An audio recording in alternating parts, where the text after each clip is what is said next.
Boys and girls, Mother's Day is coming up, and it would be so nice for you to be able to give your mother a handmade card of tulips. Now, tulips come in many, many different colors. There's such a wide variety. And they have these gorgeous long green leaves, and some of them even have sort of a different texture or kind of frilliness to the different petals. Now, this on the left is a how to draw a tulip from a place called Deep Space Sparkle. And they have a little tutorial here on the step-by-step how to draw a tulip. The very first step is almost like making a letter U. If you look here on the right, you'll see that I'm going around, and sure enough, even I'm drawing on this real tulip here, you can see those parts.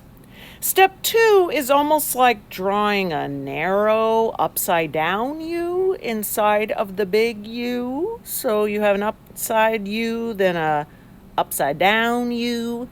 And then step 3 is going to be those two little wingdings there on the side. And then the very last thing is almost like putting a little tiny rainbow right there on the top. Now we're going to be giving you a card that's been folded in half. On the left-hand side is your label. That means that on the right-hand side there is where you're going to be drawing. I've created a step-by-step little guide for you for absolutely each of you. When you start, I want you to go kind of low, about like right there. It's almost like a third down on your paper, just so that you can start your vase kind of low so that you have plenty of space for the rest of your flowers.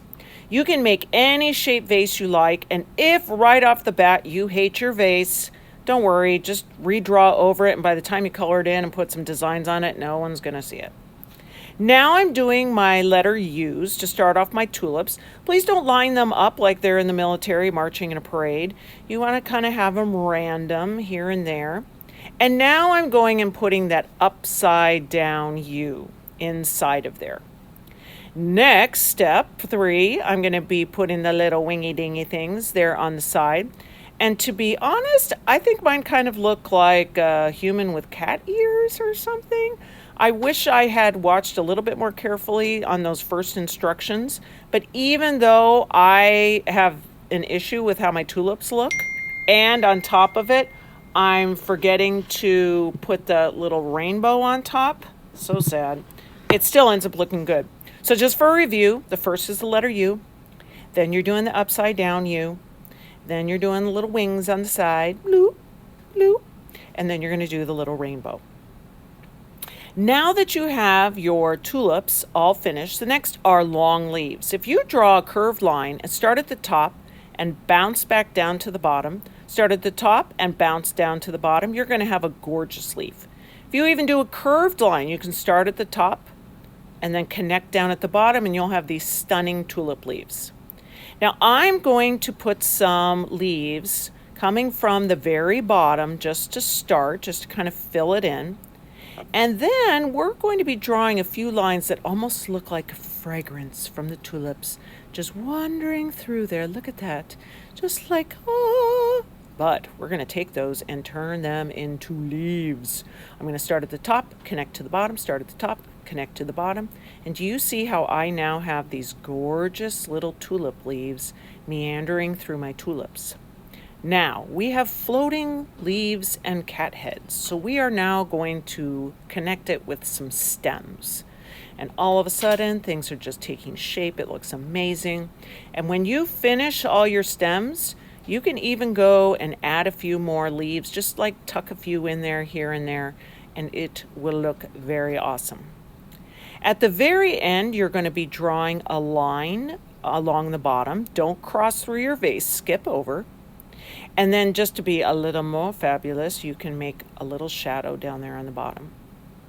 You'll also notice that I went and drew a little bit of a pattern on my vase, but you don't have to. Now that I'm finished drawing there, I'm going to be taking my watercolors. I have 2 types. I have that set, and then I have that Crayola set. And I'm going to just start with orange. Some kids have said, can I do all different colors of tulips? Of course. Can I do striped tulips? Yes, I'm doing these kind of like mottled ones. Whatever kind of look you want for your tulips, you go ahead and do that. So I'm coloring in my tulips first. When it comes to starting the green, I'm using sort of a blue-green first, but I don't want to do everything in that color. I'm actually going to rinse my brush and pick up a different color green. And do you see how that kind of helps give us a little bit of variety of color? It forces our eye to sort of move around your flowers so it doesn't look like one big green blob of flowers. Now I'm adding some designs to my vase. You can only imagine what I'm going to do next. I'm going to do my tabletop, and in the end, I am going to do my background. Now, when you are finished, I want for you to just leave it there on the table so it can dry. Please don't pick it up.